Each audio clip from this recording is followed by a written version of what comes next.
ಯಾದೃಶೈ ಸನ್ನಿವಿಶತೆ ಯಾದೃಶಾಂಶ್ಚೋಪಸೇವತೆ ಯಾದೃಗಿಚ್ಛೇಚ್ಛ ಭವಿತುಂ ತಾದೃಗ್ಭವತಿ ಪುರುಷಃ. ಮನುಷ್ಯ ಹೇಗಾಗ್ತಾನೆ, ಯಾವಾಗ ಏನಾಗ್ತಾನೆ ಅಂತನ್ನುವುದಕ್ಕೆ ಕಾರಣವನ್ನು ಹೇಳ್ತಾರೆ. ಬಹಳ ಸುಂದರವಾಗಿದೆ. I can tell you what you are if you tell me who are your companions. ನಿನ್ನ ಸಂಗಡಿಗರು ಯಾರು ಅಂತ ನನಗೆ ಹೇಳಿದರೆ ನೀನೆಂಥವನು ಹೇಳ್ತೇನೆ ಅಂತ ಚೆಸ್ಟರ್ಫೀಲ್ಡ್ ತನ್ನ ಮಗನಿಗೆ ಪತ್ರ ಬರೆದ. ಚೆಸ್ಟರ್ಫೀಲ್ಡ್ ಅಂತನ್ನುವವನು ತನ್ನ ಮಗನಿಗೆ ಪತ್ರ ಬರೆದ ಮೊದಲನೇ ಮಾತು ಅಂದರೆ, ನಿನ್ನ ಸಂಗಡಿಗರು ಎಂಥವರಿದ್ದಾರೆ ಹೇಳು, ನೀನೇನಾಗ್ತಿ ಅಂತ ಬಂದು ನಾನು ಹೇಳಿಬಿಡ್ತೇನೆ.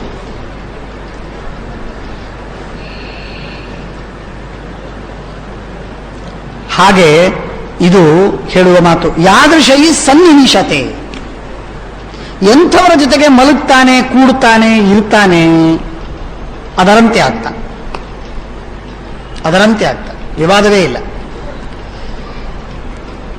ಎಂಥವರ ಜೊತೆಗೆ ಕೂಡ್ತಾನೆ, ಯಾದೃಶಾಂಶ ಉಪಸೇವತೆ, ಯಾರ ಜೊತೆಗೆ ಇರ್ತಾನೆ, ಯಾದೃಗಿಚ್ಛೇಚ್ಛ ಭವಿತುಂ, ಏನು ಮಾಡಬೇಕು ಅಂತ ಪ್ರಯತ್ನಿಸ್ತಾನೆ, ಇಚ್ಛೆ ಮಾಡ್ತಾನೋ ಅದರಂತೆ ಆಗ್ತಾನೆ. ಇದನ್ನು ತಪ್ಪಿಸ್ಲಿಕ್ಕೆ ಆಗೋದೇ ಇಲ್ಲ, ಆಗೋದೇ ಇಲ್ಲ. ನೀವು ಯಾರ ಸಂಪರ್ಕದಲ್ಲಿ ಬರ್ತೀರಿ ಅವರ ಪ್ರಭಾವ ನಿಮ್ಮ ಮೇಲೆ ಆಗತ್ತೆ. ಮನುಷ್ಯನ ಮನಸ್ಸು ಸುತ್ತಲಿನ ಜನರ ಪ್ರಭಾವವನ್ನು ತಪ್ಪಿಸಿಕೊಳ್ಳುವುದಷ್ಟು ಸಮರ್ಥವಾಗಿಲ್ಲ. ಹಾಗಾಗಿ ಸುತ್ತಲಿನ ಸಮಾಜದ, ಜಗತ್ತಿನ ಜನರ, ಗೆಳೆಯರ, ಬಳಗದವರ ಸಂಪರ್ಕದಿಂದಾಗಿ ಮನಸ್ಸು ಹಾಗೇ ಆಗತ್ತೆ, ನಿಶ್ಚಿತ, ವಿವಾದವೇ ಇಲ್ಲ. ಇದರೆಲ್ಲದರ ಮೇಲೆ ಶ್ರೀಮದಾಚಾರ್ಯರು ಒಂದು ಅಪವಾದವನ್ನು ಹೇಳ್ತಾರೆ, ದೊಡ್ಡ ಅಪವಾದ. ಆ ಮನುಷ್ಯನ ಯೋಗ್ಯತೆ ಹಾಗಿತ್ತು ಅಂತಂದ್ರೆ ಅವನು ಎಂದಿಗೂ ಒಳ್ಳೆಯವನಾಗುವುದಿಲ್ಲ, ಎಂದಿಗೂ ಕೆಟ್ಟವನಾಗುವುದಿಲ್ಲ, ಏನಾದರೂ ಆಗುವುದಿಲ್ಲ, ಏನಾದರೂ ಆಗುವುದಿಲ್ಲ. ಎಂಥ ಕೆಟ್ಟ ಜನರ ಸಂಪರ್ಕ ಸಹವಾಸಗಳೆಲ್ಲ ಇರುತ್ತೆ. ನಿಮಗೆ ಅನೇಕ ಕುಡಿಕರ ಸಹವಾಸ ನಿಮ್ಮ ಕಂಪನಿಯಲ್ಲೋ ಅಥವಾ ಬೇರೆ ಬೇರೆ ಕಡೆಗೆ ನಿಮಗಿರಬಹುದು. ಆದರೆ ನೀವು ಕುಡಿತೀರಾ? ಇಲ್ಲ. ಕುಡಿಯೋ ಇಚ್ಛೆ ಅಂತ ಇಲ್ಲ. ಯಾಕೆ ಕುಡಿಲಿಲ್ಲ? ಯಾಕೆ ಇಚ್ಛೆ ಮಾಡಲಿಲ್ಲ? ಹಾಗಾಗಿ ಅದು ಒಳಗಿರುವ ಯೋಗ್ಯತೆ, ಒಳಗಿರುವ ಆ ಅದೃಷ್ಟ, ಅದು ನಿಯಮನ ಮಾಡ್ತದೆ, ಗಟ್ಟಿಯಾಗಿ ಕಾಪಾಡಿಕೊಂಡು ಬರ್ತದೆ. ಅದು ಎಂದಿಗೂ ಅಡ್ಡದಾರಿಗೆ ಹೋಗಗೊಡುವುದಿಲ್ಲ.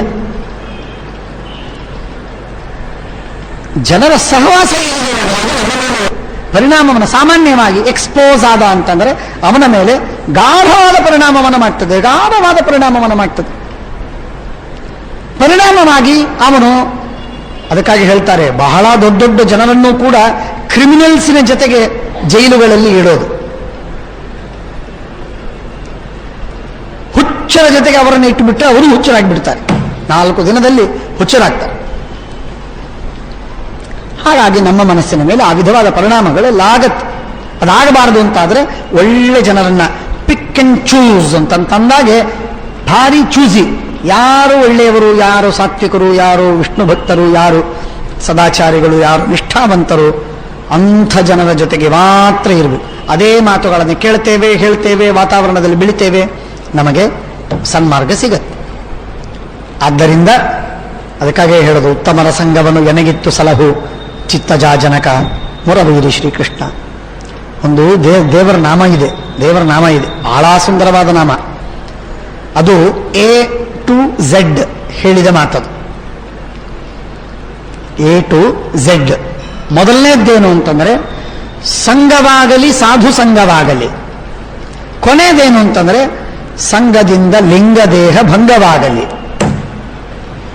ಲಿಂಗದೇಹ ಭಂಗ ಪೆನಲ್ಟಿಮೇಟ್ ಅಲ್ಲ, ಅಲ್ಟಿಮೇಟ್, ಕೊನೆಯದು, ತುದಿಯ ಕೆಲಸ ಅಂದರೆ ಲಿಂಗದೇಹ ಭಂಗ.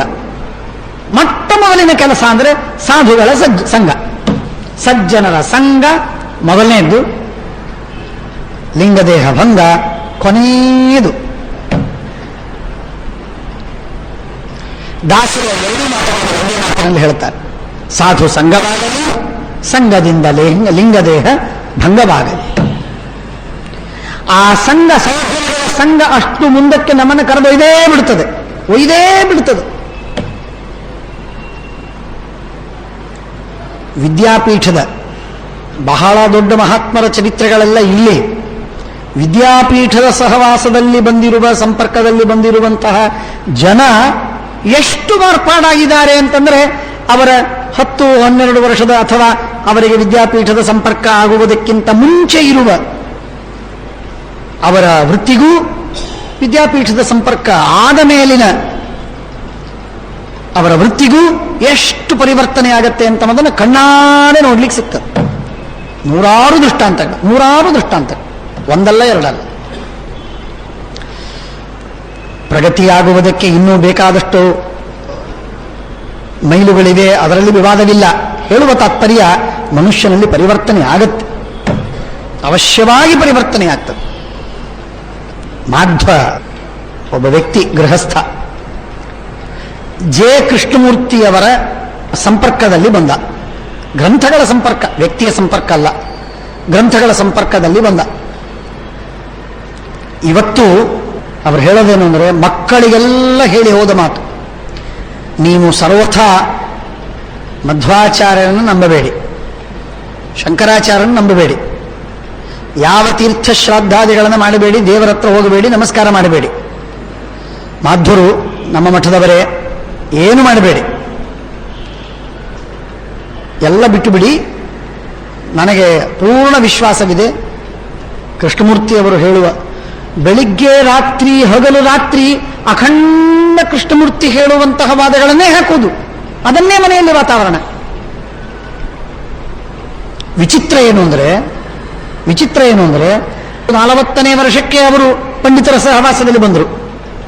ಅಷ್ಟರ ಕಾಲದವರೆಗೆ ತಂದೆ ಓದಿದ ಎಲ್ಲ ಪುಸ್ತಕಗಳನ್ನು ಓದಿದ ಅವನು. ಇಬ್ಬರು ಮಕ್ಕಳು. ಮುಂದೆ ಪಂಡಿತರ ಸಹವಾಸವಾಯಿತು. ಜೆ ಕೃಷ್ಣಮೂರ್ತಿ ಅಂತಂದ್ರೆ ಇವತ್ತು ಅವರ ಮಕ್ಕಳು ಕೆಂಡ ಕಾರ್ತಾರೆ, ಸುಡ್ತಾರೆ, ಅಷ್ಟವರಿಗೆ ಸಿಟ್ಟು. ತಂದೆ ಜೆ ಕೃಷ್ಣಮೂರ್ತಿ ಬಿಟ್ಟು ಮತ್ತೊಂದು ಬೇಡ ಅಂತ ಹೇಳಿದ. ಮಕ್ಕಳು ಜೆ ಕೃಷ್ಣಮೂರ್ತಿ ಹೆಸರು ಎತ್ತಿದರೆ ಕೆಂಡ ಕಾರ್ತ. ಇನ್ನೊಂದು ಗೃಹಸ್ಥನ ಕಥೆ ಹೇಳ್ತೀನಿ, ಹಿರಿಯರಿಗೆ ಗೊತ್ತಿದೆ. ಅರಬಿಂದೋ, ಆಗಿನ ಕಾಲದಲ್ಲಿ ಅರಬಿಂದೋ ಅವರ ಶಿಷ್ಯರು. ಅರಬಿಂದೋ ಅವರ ಶಿಷ್ಯರು ಅಂದ್ರೆ ಏನದು? ಅಸಾಧಾರಣ ಭಕ್ತಿ ಅವರಿಗೆ. ಜಗತ್ತಿನಲ್ಲಿ ಕೃಷ್ಣನ ತರುವಾಯ ಅರವಿಂದರು. ಕೃಷ್ಣ ಹೇಳಿದ ಭಗವದ್ಗೀತೆಯ ನಂತರ ಅರವಿಂದೋ ಅವರು ಹೇಳಿದ ಉಪದೇಶವೇ ಜಗತ್ತಿಗೆ ಹಿತ. ಇಷ್ಟರ ಮಟ್ಟಿಗೆ ನಂಬಿದಂತಹ ಮಹಾನುಭಾವ. ಕೇವಲ ಸಹಜವಾಗಿ ಸಂಪರ್ಕ ಬಂತು. ಅವರು ಕೇಳಿದೆ, ನಾನು ಹಿರಿಯರು, ಬಹಳ ವೃದ್ಧರು, ಅವರಿಗೆ ಕೇಳಿದೆ, ನಿಮಗೆ ಹೇಗೆ ಸಂಪರ್ಕವಾಯಿತು ಅಂತ. ಅವರು ಹೇಳಿದರು, ಒಂದು ಸಲ ಅದು ಕೆಟ್ಟ ಒಂದು ಹಳ್ಳಿಯ ಟ್ರೈನು, ಆ ಟ್ರೈನಿನಲ್ಲಿ ಕೂತ್ಕೊಂಡು ಹೋಗ್ತಾ ಇರುವಾಗ ಒಬ್ಬ ಅರಬಿಂದೋ ಅವರ ಶಿಷ್ಯ ಒಂದು ಪುಸ್ತಕವನ್ನು ಓದ್ತಿದ್ದ. ನೋಡಿ, ಹೇಳ್ತೀನಿ ನಿಮಗೆ, ತಮಾಷೆ ಆಗತ್ತೆ. ಅರಬಿಂದೋ ಅವರ ಪುಸ್ತಕವನ್ನು ಓದ್ತಿದ್ದ. ಆ ಪುಸ್ತಕವನ್ನು ನಾನು ಕೈಗೆತ್ತಿ ಓದಿದೆ. ಅವನ ಜೊತೆಗೆ ಒಂದು 10 ನಿಮಿಷ ಮಾತಾಡಿದೆ. ಆಮೇಲೆ ಅವನು ನಮಗೇನು ಸಿಗಲಿಲ್ಲ, ಅವನು ಇಳಿದು ಹೋದ. ಆದರೆ ಅವನು ಬರೆದ ಆ ಪುಸ್ತಕದ್ದು ಒಂದು ಸ್ವಲ್ಪ ನಾನು ಹೆಸರನ್ನು ತಗೊಂಡೆ. ಆಮೇಲೆ ಪುಸ್ತಕವನ್ನು, ಅದರ ಸಂಪರ್ಕದಿಂದ ನಾನು ಇವತ್ತು ನನಗೆ ಅವರು ಅರಬಿಂದೋ ಸಿದ್ಧಾಂತದಲ್ಲಿ ಅಥಾರಿಟಿ, ಅವರು ಸಾಮಾನ್ಯರಲ್ಲ, ಅಥಾರಿಟಿ. ಹೇಳುವ ತಾತ್ಪರ್ಯವೇನು ಅಂದರೆ, ಭಾಗವತದಲ್ಲಿ ಬರ್ತದೆ, ಕ್ಷಣಾರ್ಧವಾದರೂ ಸತ್ಸಂಗವಾಯಿತು ಅಂತಂದ್ರೆ ಉದ್ಧಾರವಾಗತ್ತೆ ಅಂತ. ಹಾಗೆ ಕ್ಷಣಾರ್ಧವಾದರೂ ದುರ್ಜನರ ಸಹವಾಸವಾದರೆ ಇಷ್ಟು ಗಾಢವಾದ ಪರಿಣಾಮವಾಗಿ ಬಿಡ್ತದೆ, ಗಾಢವಾದ ಪರಿಣಾಮವಾಗತ್ತೆ. ಅದು ಪೂರ್ಣ ದಾರಿ ಬೇರೆ ಹೋಗುತ್ತೆ. ಆದ್ದರಿಂದ ಮನುಷ್ಯ ಬಹಳ ಹುಷಾರಾಗಿರಬೇಕು. 10 ಬಾರಿ ವಿಚಾರ ಮಾಡಿ ವ್ಯಕ್ತಿಯ ಸಂಪರ್ಕವನ್ನು ಮಾಡಬೇಕು, ಗ್ರಂಥವನ್ನು ಓದಬೇಕು, ಅಥವಾ ಯಾವುದೇ ಒಂದು ವಸ್ತುವಿನ ಸಂಪರ್ಕದಲ್ಲಿ ಬರಬೇಕು. ಯಾದೃಶೈ ಸನ್ನಿವಿಶತೆ ಯಾದೃಶಂಶ್ಚೋಪಸೇವತೆ ಯಾದೃಗಿಚ್ಛೆಚ್ಚ ಭವಿತುಂ ತಾದೃಗ್ಭವತಿ ಪುರುಷ. ಎಷ್ಟು ವಿಚಿತ್ರ ನೋಡಿ. ಗುಲ್ಬರ್ಗಾದಲ್ಲಿ ಸತ್ಯಾತ್ಮ ತೀರ್ಥರು ಇದೇ ಚಾತುರ್ಮಾಸ್ಯದ ಹಿಂದೆ ಅಥವಾ ದೀಪಾವಳಿ ಸುಮಾರಿಗೆ ಯಾವುದೋ ಸಂದರ್ಭದಲ್ಲಿ ಗುಲ್ಬರ್ಗಾದಲ್ಲಿ ಒಂದು ಉಪನ್ಯಾಸವನ್ನು ಕೊಟ್ಟರು. ಏಕಾದಶಿಯ ವಿಷಯದಲ್ಲಿ ಉಪನ್ಯಾಸವನ್ನು ಹೇಳಿದರು. 10-11 ಕಾರಣಗಳನ್ನು ಕೊಟ್ಟಿದ್ದಾರೆ. ಕಾರಣಗಳನ್ನು ಕೊಟ್ಟು ಉಪನ್ಯಾಸವನ್ನು ಮಾಡಿದ್ದಾರೆ. ಉಪನ್ಯಾಸ ಮಾಡಿದರೆ ಅವತ್ತು ರಾತ್ರಿ ಸಾಯಂಕಾಲ ಉಪನ್ಯಾಸ ಮುಗಿದಾದ ಮೇಲೆ ಮಾರನೇ ದಿವಸ ಏಕಾದಶಿ, ಹಿಂದಿನ ದಿವಸ ಉಪನ್ಯಾಸ. ಅವತ್ತು ರಾತ್ರಿ ಸ್ವಾಮಿಗಳ ಹತ್ರ ಬಂದು ಸುಮಾರು 100 ಜನ ಯುವಕರು, ವಿದ್ಯಾರ್ಥಿಗಳು ಸ್ವಾಮಿಗಳ ಪಾದ ಮುಟ್ಟಿ ನಮಸ್ಕಾರ ಮಾಡಿ ನಾಳಿನಿಂದ ನಾವು ಏಕಾದಶಿ ಮಾಡ್ತೇವೆ ಅಂತ ಸಂಕಲ್ಪ ಮಾಡಿದವರೇ ಮಾಡಿದ್ದು. ಮುಂದೆ ಸ್ವಾಮಿಗಳು 10-12 ದಿನಗಳವರೆಗೆ ಅಲ್ಲೇ ಇದ್ರು. ಆಶ್ಚರ್ಯ ಏನು ಅಂದರೆ ಅವರ ತಾಯಂದಿರು, ಆದ ಘಟನೆ ಎಲ್ಲರಿಗೂ ಗೊತ್ತಿದೆ, ಅನೇಕರೇ ಕೇಳಿರಬಹುದು ಮೊದಲು. ಅವರ ತಾಯಂದಿರು ಬಂದು ನನ್ನ ಮಗ ಗುಟ್ಕಾ ತಿಂತಿದ್ದ, ಏನದು ಪಾನು ಬೀನು ತಿಂತಿದ್ದ, ಏಕಾದಶಿ ಮಾಡ್ತಾನೆ, ನಾನು ತಿನ್ನು ಅಂತಂದ್ರೆ ತಿನ್ನುವುದಿಲ್ಲ, ಹಾಲು ಹಣ್ಣು ಕುಡಿ ಅಂತ ಹೇಳಿದ್ರೆ ಕುಡಿಯುವುದಿಲ್ಲ, ತಿನ್ನುವುದಿಲ್ಲ, ಉಪವಾಸ ಅಂತಂತಾನೆ, ನಿಮ್ಮ ಹೆಸರು ಹೇಳ್ತಾನೆ, ನಾನು ಶುದ್ಧ ಏಕಾದಶಿ ಮಾಡ್ತೇನೆ ಅಂತಂತಾನೆ.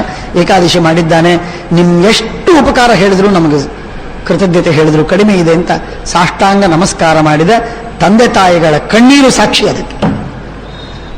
ಮೊನ್ನೆ ಒಬ್ಬ ಗೃಹಸ್ಥ ಭೇಟಿಯಾಗಿದ್ದ, ನಮ್ಮ ಜೋರಾಪುರ ಅವರ ಬಳಗ.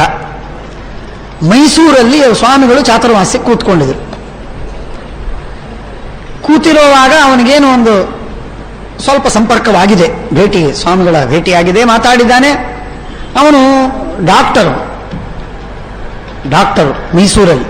ಆ ಗೃಹಸ್ಥ ಅವನು ಯಾವುದೋ ಒಂದು ವಿಶೇಷವಾದ ಸೂಪರ್ ಸ್ಪೆಷಾಲಿಟಿಗಾಗಿ ಅಧ್ಯಯನ ಮಾಡೋದಕ್ಕಾಗಿ ಇದ್ದಾನಲ್ಲಿ. ಅವನಿಗೆ ಎಷ್ಟಪ್ಪ ಸ್ವಾಮಿಗಳ ಉಪದೇಶದ ಪ್ರಭಾವ ಅಂತಂದ್ರೆ ಅಗಾಧವಾದ ಪ್ರಭಾವ. ಶುದ್ಧ ಏಕಾದಶಿ ಉಪವಾಸವನ್ನು ಮಾಡ್ತಾನೆ, ವ್ರತವನ್ನು ಮಾಡ್ತಾನೆ, ಮಡಿಯಲ್ಲಿ ಊಟ ಮಾಡ್ತಾನೆ, ದೇವರು ಧರ್ಮ ಪೂಜೆ ಇತ್ಯಾದಿಗಳನ್ನು ಮಾಡ್ತಾನೆ. ಹಾಗಾಗಿ ನಾವು ಸಜ್ಜನರ ಸಹವಾಸದಲ್ಲಿದ್ದರೆ ಆಗುವ ಲಾಭ ಇದು. ಮನುಷ್ಯ ಒಂದೇ ಒಂದು, ಎಷ್ಟೇ ಸಜ್ಜನರ ಸಹವಾಸವಾಗಲಿ ಪರಿಣಾಮವಾಗುವುದಿಲ್ಲ. ಅದಾಗಬೇಕಾದರೆ ಒಂದೇ ಒಂದು, ತಾನು ಮನುಷ್ಯ ತೆರೆದ ಮುಖದಿಂದ ಅವರ ಸ್ವಾಗತವನ್ನು ಮಾಡಬೇಕು. ಮನಸ್ಸಿನ ಕಿಟಕಿಗಳನ್ನು ಮುಚ್ಚಿಟ್ರೆ ಆಗುವುದಿಲ್ಲ. ಮನಸ್ಸು ತೆರೆದಿರಬೇಕು.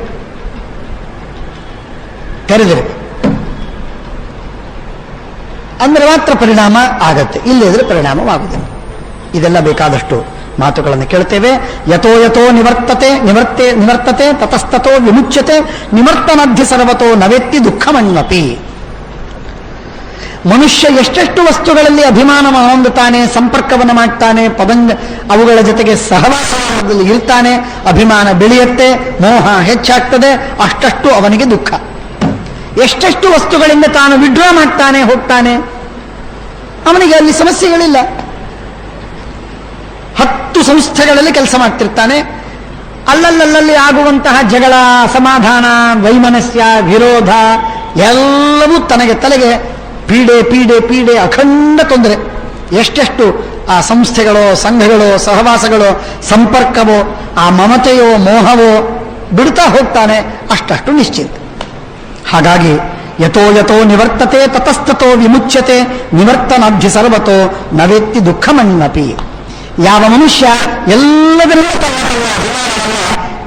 ವಿಡ್ರಾ ಮಾಡ್ಕೊಂಡಿರ್ತಾನೆ, ಅದನ್ನ ಪೂರ್ಣ ನಿವರ್ತನ ಮಾಡಿರ್ತಾನೆ, ಅಂಥ ಮನುಷ್ಯನಿಗೆ ದುಃಖ ಕಿಂಚಿತ್ತೂ ಆಗುವುದಿಲ್ಲ. ಎಷ್ಟು ಮನುಷ್ಯ ಇನ್ವಾಲ್ವ್ ಆಗ್ತಾನೆ ಅಷ್ಟು ದುಃಖ, ಎಷ್ಟು ಅದರಿಂದ ತನ್ನನ್ನು ವಿಡ್ರಾ ಮಾಡ್ಕೋತಾನೆ ಅಷ್ಟಷ್ಟು ಮನುಷ್ಯನಿಗೆ ದುಃಖ ಕಮ್ಮಿ ಆಗ್ತದೆ. ನಜೀಯತೆ ಚಾನುಜಿಗೀಷತೆ ನ್ಯಾನ್ ನವೈರ ಚಾಪ್ರತಿಘಾಚಕಶ್ಚ ನಿಂದಾ ಪ್ರಶಂಸಾಸು ಸಮಸ್ವಭಾವ ನ ಶೋಚತೆ ಹೃಷ್ಯತೆ ನೈವ ಚಾಯಂ ಭಾವಮುಚ್ಛತೆ ಸರ್ವಸ್ಯ ನ ಭಾವೇ ಕುರುತೇ ವನಃ.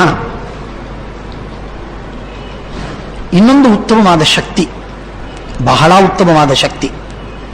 ಆ ಉತ್ತಮವಾದ ಶಕ್ತಿ ಎಂಥದ್ದು ಅಂತಂದ್ರೆ, ನಾವು ಯಾರನ್ನ ನೋಡ್ತೇವೆ ಅವರಿಗಾಗಿ ದೇವರು ಒಳ್ಳೇದು ಮಾಡಲಿ, ಅವರನ್ನು ಸುಖದಲ್ಲಿಡಲಿ ಅಂತ ಒಂದು ಕ್ಷಣ ನಮ್ಮ ಮನಸ್ಸಿನಲ್ಲಿ ಬರಬೇಕು. ಸಾಕು, ಒಂದು ಕ್ಷಣ ನಮ್ಮ ಮನಸ್ಸಿನಲ್ಲಿ ಬರಬೇಕು. ನಾನು ಹೇಳ್ತಿರ್ತೇನೆ, ಮೇಲಿಂದ ಮೇಲೆ 3 ಇವತ್ತಿನ ಆಧುನಿಕರಿಗೆ ರೋಚಕವಾಗುವಂತೆ ಹೇಳುವ ಮಾತು. PLT, P for prayer, L for love, T for tolerance. ಅವನು ನಮ್ಮನ್ನು ಬೈದಾಗ ನಾವು ಅದನ್ನು ಸಹನೆ ಮಾಡುವುದು, ಆ ವ್ಯಕ್ತಿಯ ಬಗ್ಗೆ ನಾವು ಹಿತವಾಗಲಿ ಅಂತ ಪ್ರೀತಿಸುವುದು, ಅವನಿಗಾಗಿ ದೇವರಲ್ಲಿ ಪ್ರಾರ್ಥಿಸುವುದು. Prayer, love and tolerance. ಈ 3 ವಸ್ತುಗಳಿತ್ತು ಅಂತಂದರೆ ಅದು ಭಾರೀ ಉತ್ತಮ ಶಕ್ತಿ, ಅದು ವಿಚಿತ್ರವಾದ ಶಕ್ತಿ. ಅದು ಮಹಾಭಾರತ ಬಹಳ ಚೆನ್ನಾಗಿ ಹೇಳ್ತದೆ. ಭಾವಮಿಚ್ಛತಿ ಸರ್ವಸ್ಯ ನಾಭಾವೇ ಕುರುತೆ ಮನಃ, ಸದ್ಭಾವವಾಚಿನ ಶಬ್ದಾ ಸರ್ವೇತೆ ಸುಖವಾಚಿನಃ, ಅಭಾವವಾಚಿನ ಶಬ್ದಾ ಸರ್ವೇತೆ ದುಃಖವಾಚಿನಃ. ಶ್ರೀಮದಾಚಾರ್ಯರು ಗೀತೆಯ ವ್ಯಾಖ್ಯಾನವನ್ನು ಮಾಡುವಾಗ ಹೇಳ್ತಾರೆ. ಹಾಗೆ ಭಾವ ಅನ್ನುವ ಶಬ್ದಕ್ಕೆ ಸುಖ ಅಂತರ್ಥ, ಅಭಾವ ಅಂತನ್ನುವ ಶಬ್ದಕ್ಕೆ ದುಃಖ ಅಂತರ್ಥ. ಎಲ್ಲರ ಸುಖವನ್ನು ಅಪೇಕ್ಷಿಸುವುದು, ಯಾರ ದುಃಖವನ್ನು ಅಪೇಕ್ಷಿಸದಿರುವುದು. ಇದು ನಮಗೆ ಇವತ್ತು ನಾವು ಕಲ್ತದ್ದಲ್ಲ. ಇವತ್ತು ಸಿಲ್ವಾ ಮೈಂಡ್ ಕಂಟ್ರೋಲಿನವರು ನಮಗೆ ಕಲಿಸಬೇಕಾದದ್ದಿಲ್ಲ. ಇದು ವಿನ್ಸೆಂಟ್ ಪೀಲ್ ಅವನು ನಮಗೆ ಹೇಳಿಕೊಡಬೇಕಾದಂತಹ ಮಾತಲ್ಲ.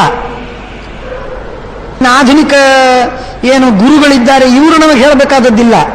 ಸರ್ವೇಪಿ ಸುಖಿನಃ ಸಂತು ಸರ್ವೇ ಸಂತು ನಿರಾಮಯಾಃ ಸರ್ವೇ ಭದ್ರಾಣಿ ಪಶ್ಯಂತು ಮಾ ಕಶ್ಚಿತ್ ದುಃಖ ಭಾಗ್ ಭವೇತ್ ಅಂತ ನಮ್ಮ ಸಂಧ್ಯಾ ಹೊತ್ತು ಮಾಡಬೇಕಾದ ಸಂಧ್ಯಾ ವಂದನೆಯಲ್ಲಿ ಪ್ರತಿ ಸಲ ಅನ್ನಬೇಕಾದ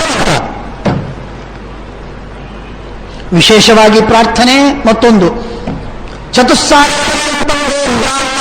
ಶುಭಂ ಭವತು.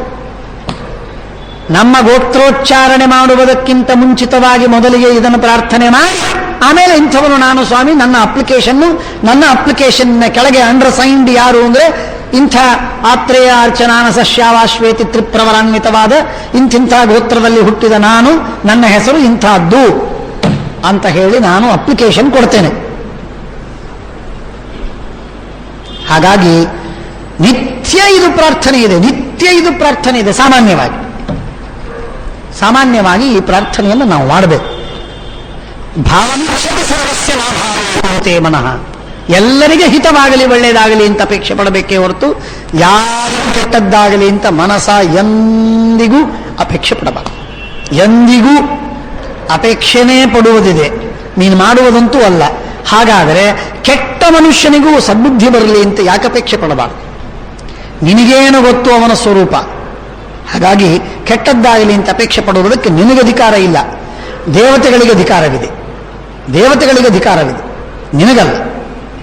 ತಪ್ಪು ಮಾಡಿದ್ದಕ್ಕೆ ಶಾಸನ ಮಾಡಲಿಕ್ಕೆ ನಿನಗೂ ಅಧಿಕಾರವಿರಬಹುದು. ಶಿಷ್ಯ ಇದ್ದಾನೆ, ಮಕ್ಕಳಿದ್ದಾರೆ, ಮತ್ತೊಬ್ಬರಿದ್ದಾರೆ, ತಮ್ಮಂದಿರಿದ್ದಾರೆ, ವಿಧೇಯರಿದ್ದಾರೆ, ಅವರಿಗೆ ನೀನು ದಂಡನವನ್ನು ಮಾಡಬಹುದು. ಕೆಟ್ಟದ್ದಾಗಲಿ ಅಂತ ಅನ್ನೋದಕ್ಕೆ ನಿನಗೇನೂ ಅಧಿಕಾರ ಇಲ್ಲ. ಒಳ್ಳೆಯದಾಗಲಿ ಅಂತೇ ಹೊರತು ಕೆಟ್ಟದ್ದಾಗಲಿ ಅಂತ ಪ್ರಾರ್ಥನೆ ಮಾಡತಕ್ಕದ್ದಲ್ಲ. ನಮ್ಮ ಶತ್ರು ನಮಗೆ ಕಷ್ಟ ಕೊಡೋನು, ಪೀಡೆ ಕೊಡೋನು, ಬಹಳ ಅನರ್ಥ ಮಾಡಿದವನಿದ್ದಾನೆ, ಅವನಿಗೆ ಸದ್ಬುದ್ಧಿ ಕೊಡಲಿ ದೇವರು, ನಮಗೆ ಒಳ್ಳೆಯದು ಮಾಡಲಿ ದೇವರು, ಸಾಕು. ಇದಕ್ಕಿಂತಲೂ ಹೆಚ್ಚೇನಾದರೂ ಮಾತಾಡಿದ್ದಾದರೆ ಅದು ನಮ್ಮ ದಾರಿಯನ್ನು, ನಮ್ಮ ಮಿತಿಯನ್ನು ನಾವು ಮೀರ್ತಾ ಇದ್ದೇವೆ ಅಂತ ಅರ್ಥ. ಮೀರ್ಲಿಕ್ಕಿಲ್ಲ, ಅಷ್ಟು ನಮಗೆ ಅಧಿಕಾರ ಕೊಟ್ಟಿಲ್ಲ. ಭಾವಮಿಚ್ಛತಿ ಸರ್ವಸ್ಯ ನಾಭಾವೇ ಕುರುತೆ ಮನಃ ಸತ್ಯವಾದಿ ಮೃದುರ್ದಂತಹ ಯಸ್ಸ ಉತ್ತಮ ಪುರುಷಃ. ಇಂಥವನು ಯಾರೋ ಅವನು ಉತ್ತಮ ಪುರುಷ. ನಾನರ್ಥಕಂ ಸಂತಯತಿ ಪ್ರತಿಜ್ಞಾಯ ದದಾತಿ ಚ ರಂಧ್ರಂ ಪರಸ್ಯ ಜಾನಾತಿ ಯಸ್ಸ ಮಧ್ಯಮ ಪುರುಷಃ. ಉತ್ತಮ ಪುರುಷ ಯಾರು, ಮಧ್ಯಮ ಪುರುಷ ಯಾರು, ಅಧಮ ಪುರುಷ ಯಾರು ಇತ್ಯಾದಿಯಾಗಿ ಮಹಾಭಾರತ ಹೇಳ್ತದೆ. ಶ್ರೀಕೃಷ್ಣಾರ್ಪಣಮಸ್ತು.